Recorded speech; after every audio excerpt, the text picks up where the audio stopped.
বন্ধুরা, সমগ্র শিক্ষার সঙ্গে যুক্ত পশ্চিমবাংলার কর্মচারী যারা রয়েছেন তারা গতকালকে আমাদের যে কমেন্ট সেকশন, আমাদের পেজ গ্রুপ, অনেকে জিজ্ঞেস করেছেন, জানতে চেয়েছেন যে এই মুহূর্তে সমগ্র শিক্ষার কি আপডেট রয়েছে, কি বিষয় রয়েছে, আদৌ কিছু সম্ভাবনা রয়েছে কিনা। এবং তার সঙ্গে আপনাদের জানিয়ে রাখি, গতকালকে আমরা একটা খবর করেছিলাম আমাদের চ্যানেলে,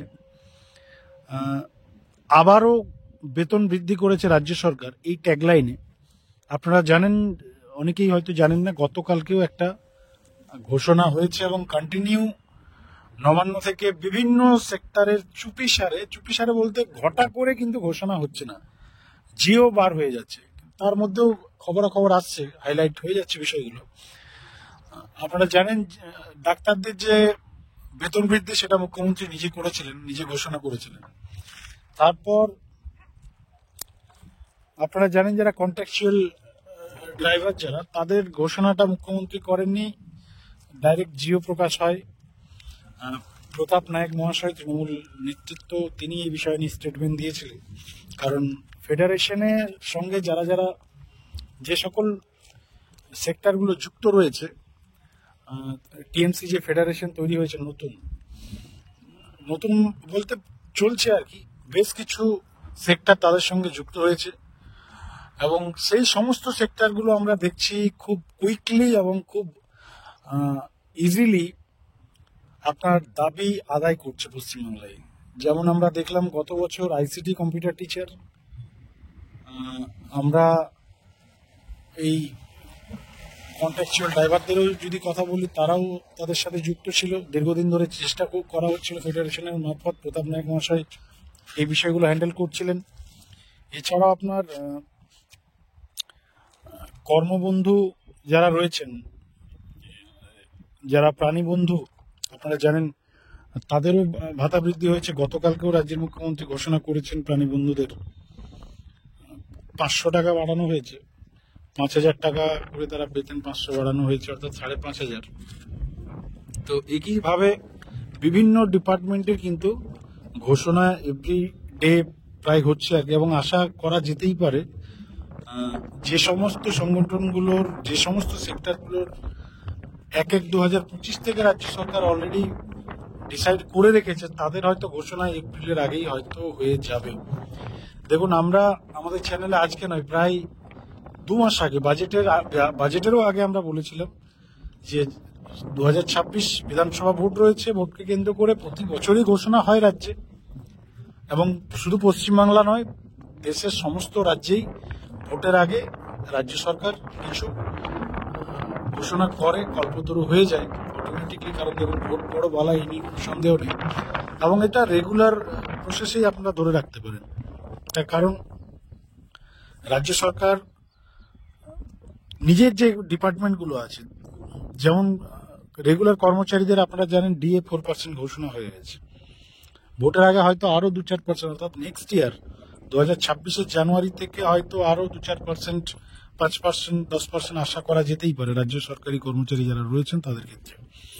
এবার কন্ট্রাকচুয়াল সেক্টরে যারা রয়েছেন, দেখুন কন্ট্রাকচুয়াল সেক্টরটা এই মুহূর্তে সবচেয়ে মানে ডিফিকাল্ট অবস্থায় রয়েছে, এবং তার মধ্যে সমগ্র শিক্ষা অভিযানের কর্মচারীরা।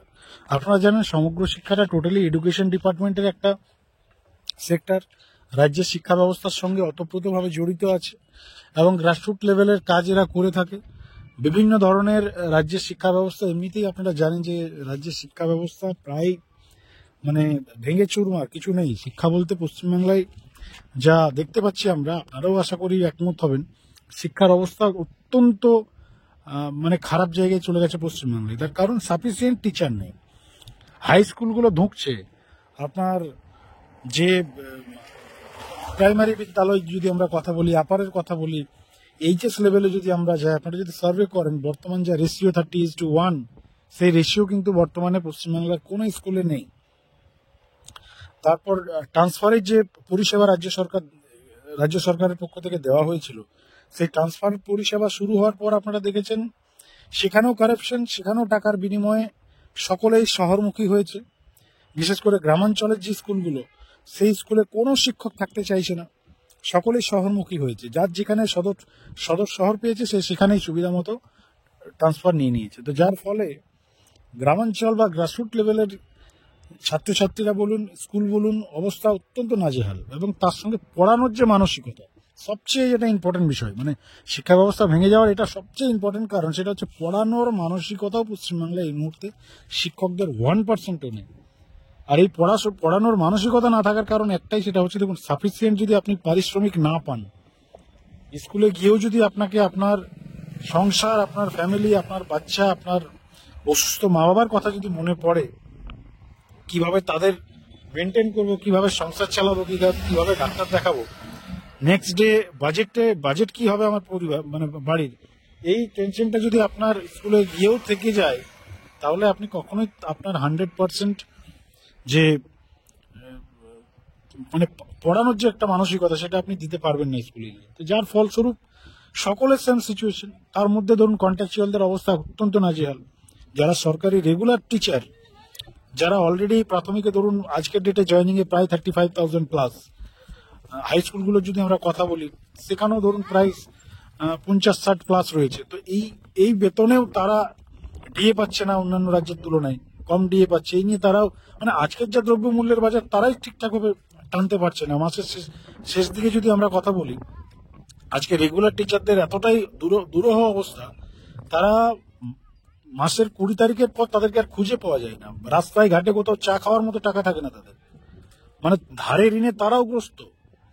মানে তাদেরকে যদি লোকাল দোকান বলুন বা মানে ধার যদি তাদেরকে না দেওয়া হয়, ফ্যামিলি টেনে নিয়ে যাওয়া তাদের পক্ষেও অসম্ভব হয়ে যাবে। এই টাইপের কন্ডিশন রয়েছে আজকে রেগুলার শিক্ষকদের। তো সেই জায়গায় ধরুন 10,000 পাওয়া একজন সমগ্র শিক্ষার এমপ্লয়িজ, 8,000 টাকা পাওয়া একজন শিক্ষাবন্ধু, তারা কি করে কাজ করবে, কি করে চালাবে? তো এই সিচুয়েশনে দাঁড়িয়ে টোটাল যদি আমরা বলি, দায়ী কে?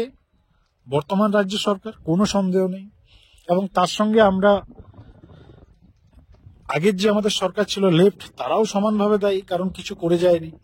সুনির্দিষ্ট ভবিষ্যতের কোনো গ্রাফ করে যায়নি তারা। ওই 60 এর নামে 60 ইয়ার, আর 3 বছর পর 5%, কি হবে এটাতে? সম্ভব? পসিবল নয়। কিচ্ছু করে যায়নি তারা। যারা অতিবান, তারা হয়তো কনফিডেন্টের সাথে কাউন্টার করার জন্য বলে যে তারা করে গিয়েছিল বলেই হয়তো চাকরিটা আজকেও করছে প্যারা টিচারটা, কিন্তু বাস্তব সত্য সেটা নয়। কারণ মমতা বন্দ্যোপাধ্যায় এসেও এই 60 ইয়ারের পরিষেবা অনেককে দিয়েছে, যাদেরকে বামফ্রন্ট সরকার দিয়ে যায়নি, বা যারা বাম সরকারের খুব কাছের সেক্টর বলতে এখনো পর্যন্ত এস্টাবলিশ আছে যারা। তো সেগুলো অ্যাকচুয়ালি দেখুন মানে জাস্ট গল্প আর কি, বাস্তব সত্য নয়। বাস্তব সত্য হচ্ছে না বামেদের কিছু পজিটিভ মানসিকতা ছিল এই সমগ্র শিক্ষা নিয়ে, না বর্তমান তৃণমূল সরকারের পজিটিভ মানসিকতা আছে এই সেক্টরটা নিয়ে। এবং আমরা যদি কেন্দ্রের বিজেপি সরকারের যদি আমরা কথা বলি, তো তারাও সমানভাবে দায়ী এবং সেম সিচুয়েশন আর কি তাদেরও। মানে তৃণমূল, বামফ্রন্ট এবং বিজেপিকে যদি আপনারা এক জায়গায় রেখে দিন এবং প্রশ্ন করেন যে কে দায়ী এই ডেভেলপমেন্ট না হয় সমগ্র শিক্ষায়, তাহলে একদম সেম টু সেম সমানভাবে দায়ী।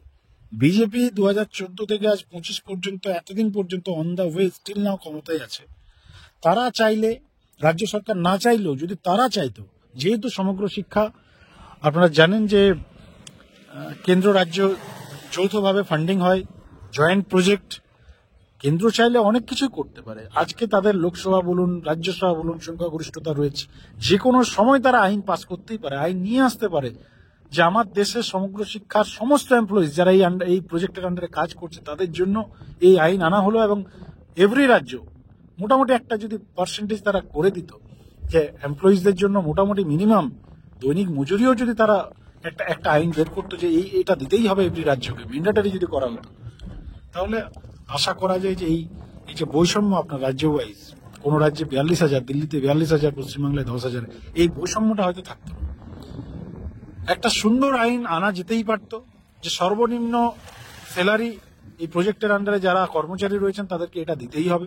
এর বাইরে যদি কোনো রাজ্য সরকার আদার্স ফ্যাসিলিটি দিয়ে থাকে সেটা রাজ্যের বিষয়, কিন্তু সর্বনিম্ন ফ্যাসিলিটির জন্য একটা আইন কেন্দ্র সরকার চাইলে করতেই পারতো, এখনো পারে, কিন্তু তারা করেনি।